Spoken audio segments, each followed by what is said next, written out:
Have you ever wished you could get rid of emotional triggers in your past? You know how things happen and you go instantly, you turn hot because you feel triggered and you don't know why. Well, this is what I came up with.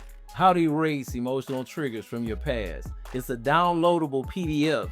Now I printed this one out so you can kind of get an idea of what it looks like, right?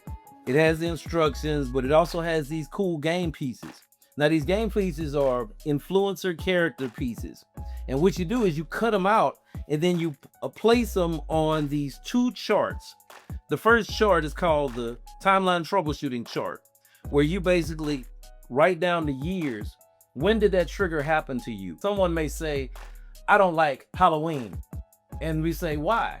And then they may find out that, well, back here when they was 15, somebody, frightened them and they fell off of the steps or something like that and everybody laughed at them. And so you were able to go into your life and you can reframe your narrative by putting the pieces in place. So we know what time frame the problem happened. And then we flip here to the relationship influencer chart.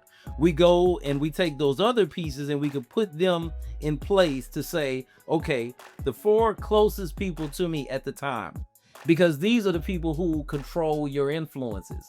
So what we're going to do is we're going to just put our pieces here and say, well, when this happened in my life, say mom, dad, grandpa, uncle were the influencers that were in my life at the time. So when you finish going through and putting your different pieces in place, you move into the truth statement. The truth statement says that I acknowledge the pain that I've carried from the time in my life when blank hurt me.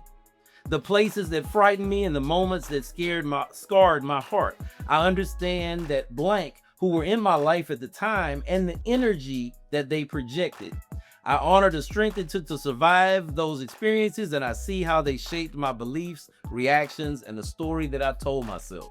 So you go through that and then you go into your healing statement, which shows you how to forgive and move on forward. So it's really, really cool to go through and find all of the emotional triggers in your life.